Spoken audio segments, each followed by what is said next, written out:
Hi guys, welcome to our channel. ప్రస్తుతం మనతో పాటు దాము బాలాజీ గారు సీనియర్ జర్నలిస్ట్ ఉన్నారు. వాటితో ఒకసారి మాట్లాడదాం.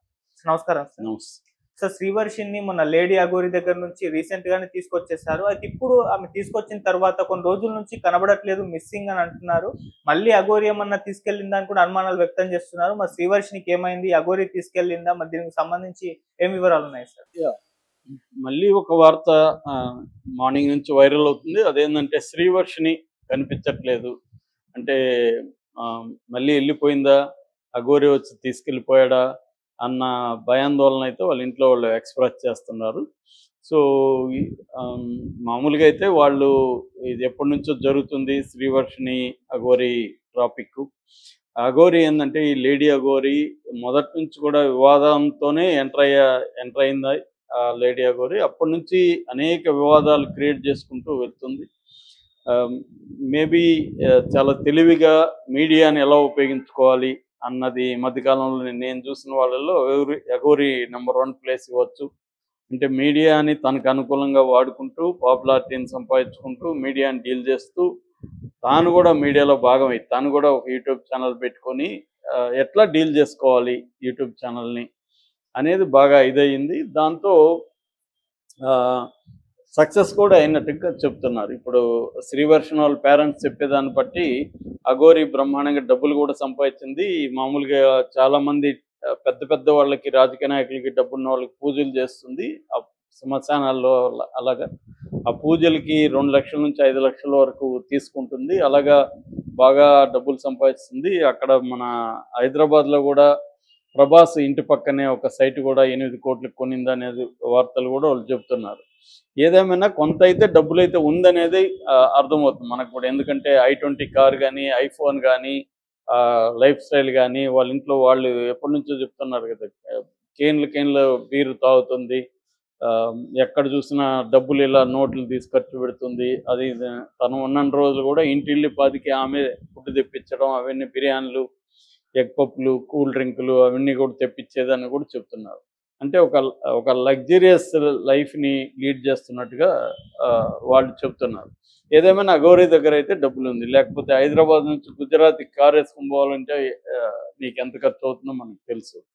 కారులోనే దేశం అంతా తిరగడం అంటే ఖచ్చితంగా ఆమె దగ్గర అయితే డబ్బులు ఉండాలి. సో కాకపోతే దానికి సంబంధించి కూడా ఆమె సమాధానం ఇచ్చింది. నేను త్వరలోనే హైదరాబాద్ వస్తాను, నా బ్యాంక్ అకౌంట్లు అంతా మీకు ఇస్తాను, మీరే చూసుకోండి, దేంట్లో ఎంత ఉన్నాయి డబ్బులు, ఇవన్నీ అబద్ధాలు అని కూడా తను ఖండించింది. సో అయితే హైదరాబాద్ వచ్చిందా లేదనేది ఇంకా ప్రూవ్ కాలేదు. ఎందుకంటే యూట్యూబ్ ఛానల్ అయితే తను ఒక వీడియో చేసి పెట్టింది, నేను వస్తున్నాను హైదరాబాద్ అని.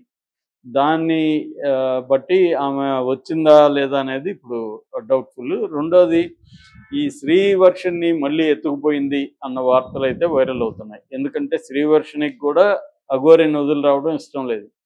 శ్రీవర్షిని పాయింట్ ఆఫ్ వ్యూలో ఏంటంటే వాళ్ళ ఇంట్లో పేదవాళ్ళు, ఈ అమ్మాయి బీటెక్ సెకండ్ ఇయర్ చదువుతుంది. దాదాపు 8 నెలల నుంచి ఈ అమ్మాయిని కాలేజీకి వాళ్ళు పంపించట్లేదు. ఫీజులు కట్టలేక కాలేజీ నుంచి ఆపేసామని వాళ్ళ బ్రదర్ విష్ణు కూడా చెప్పాడు. సో దానివల్ల ఈ అమ్మాయికి ఇంట్లో బోర్ కొడుతుంది, పేదరికం, తనకి చాలా యాస్పిరేషనల్, ఇవాళ యాస్పిరేషనల్ యూత్ లాగా అమ్మాయికి కూడా అనేక యాస్పిరేషన్స్ ఉన్నాయి. పాపులారిటీ కావాలని ఉంది, ఆల్రెడీ రీల్స్ చేస్తుంది. సో ఈ నేపథ్యంలో అఘోరీల పట్ల కూడా వాళ్ళ ఇంట్లో ఒక నేపథ్యం ఉంది. ఎందుకంటే వాళ్ళ ఫాదర్ కోటయ్యకి బ్రెయిన్ స్ట్రోక్ రావడం, అది మామూలుగా అల్లోపతి పనిచేయకపోవడం, దాని తర్వాత ఒక అఘోరి వాళ్ళకి ఆయుర్వేద వైద్యం చేస్తే దానివల్ల బాగవడం, దాంతో అఘోరీల పట్ల వీళ్ళకి ఒక దాని ఏమంటారు, ఒక గౌరవం కావచ్చు, గురి కావచ్చు ఏర్పడింది. ఆ నేపథ్యంలో ఇతను మంగళగిరి రావడం, ఈ లేడీ అఘోరి నాగసాధు అలియా శ్రీనివాస్ అక్కడికి రావడం, అక్కడ వెహికల్ ఫెయిల్ అవ్వడం, అక్కడి నుంచి వీళ్ళ ఇంటికి రావడం, ఈ అమ్మాయితో సాన్నిహిత్యం ఏర్పడడం, ఈ అమ్మాయికి కూడా ఆల్రెడీ క్రేజ్ ఉంది, దాంతో అతను కూడా ఈ అమ్మాయి మీద ప్రేమ చూపించడం, ఈ అమ్మాయికి ఒక ఇంటి నుంచి అంటే ఒక పంజరం నుంచి పారిపోయే ఒక అవకాశం ఇతని ద్వారా కలిగింది. ఎవరు కూడా ఇతను ఏంటంటే పవర్ఫుల్ గా, డబ్బు ఉంది, పాపులారిటీ ఉంది. ఈ అమ్మాయికి ఇవన్నీ కావాలి అంటే డబ్బు, పాపులారిటీ, పవర్ఫుల్, ఈ మూడు ఉన్న వ్యక్తి తన దగ్గరికి వచ్చి తన మీద ప్రేమ చూపించడం అనేది ఆ అమ్మాయికి ఒక లిబరేషన్ లాగా కనిపించింది. రెండోది అడ్వెంచరస్ లాగా ఉంది. ఎందుకంటే కారులో తిప్పుతాడు, కారులో ఏసీ ఉంటుంది మంచిగా, ఎక్కడంటే అక్కడ పడుకోవాలంటే కారులోనే. అతను కూడా చెప్తున్నాడు కదా, అఘోరి, లేడీ అఘోరి కూడా చెప్తుంది, ఈమెకి తప్ప నేను వేరే వాళ్ళని ఎవరిని నా కార్లో అలో చేయను అని కూడా చెప్తుంది ఇంటర్వ్యూలలో. అలాగే ఒక స్పెషల్ ప్లేస్ ఈమెకి ఇచ్చాడు, తీవ్రంగా ప్రేమిస్తున్నాడు. సో దాంతో ఈమెకి ఇక్కడ ఉండడం కంటే ఇతనితో కూడా వెళ్తే అడ్వెంచరస్ ఉంది. రెండోది తను కూడా పాపులర్ అవ్వడం మొదలుపెట్టింది. వాళ్ళ బ్రదర్ శ్రీహర్ష అనుకుంటా, అతను చెప్తున్నాడు అక్కడ గుజరాత్ అహ్మదాబాద్లో కూడా మా చెల్లెల్ని గుర్తుపట్టి వాళ్ళు బీటెక్ అఘోరి అని పిలుస్తున్నారు అని అంటున్నాడు. ఇలాగా తనకి ఇందాక చెప్పినట్టుగా డబ్బు, పవరు, పాపులారిటీ, ఈ మూడు ఉన్న అఘోరి అండ దొరికేసరికి ఒక అడ్వెంచరస్ జర్నీ ఆమెకి దొరికింది. సో అది వెర్సెస్ ఇల్లులో చూస్తే స్టాగ్నేషను, ఇంట్లోనే ఉండాలి, అన్నలు కొడతారు, శ్రీ విష్ణు అతను చాలా దారుణం కొడతాడని కూడా అమ్మాయి కంప్లైంట్ చేసింది. సో సరైన ఫుడ్ ఉండదు, పేదరికం. దీనికి అతనితో లేడీ అఘోరితో ఉంటే మంచి కూల్ డ్రింకులు, బిర్యానీలు అన్నీ కారు దగ్గరికి వస్తాయి. ఎందుకంటే అతను హైటెక్ అఘోరి కూడా. సో ఫోన్లో మొత్తం ఆర్డర్లు పెట్టడం ఇవన్నీ కూడా వచ్చు. సో ఇవాళ ఏముంది, నువ్వు ఎక్కడుంటే అక్కడ నీకు ఇల్లు ఉండాల్సిన అవసరం లేదు, లొకేషన్ ఉంటే చాలు, కారు దగ్గరికి అన్నీ వచ్చేస్తాయి. అలాగా ఒక లైఫ్ స్టైల్ అయితే ఏర్పడినట్టుగా ఆమెకు ఒక డ్రెస్తోనే వచ్చేసిందని అఘోరి చెప్తుంది. అట్లాంటిది ఇప్పుడు ఆమెకు డ్రెస్సులు కూడా అఘోరి కొనిచ్చినట్టుగా తెలుస్తుంది.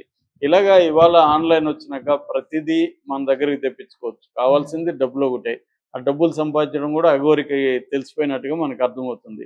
సో ఈ యాంగిల్లో ఇప్పుడు ఈ అమ్మాయి 4 రోజుల నుంచి మిస్ అయిందని చెప్తున్నారు. దీంట్లో 2 వెర్షన్స్ వస్తున్నాయి. ఒకటేమో ఈ అమ్మాయిని వీళ్ళే దాచిపెట్టేశారు, అఘోరి వచ్చి ఎక్కడ ఎత్తుకుపోతుందో అనే ఒక భయం.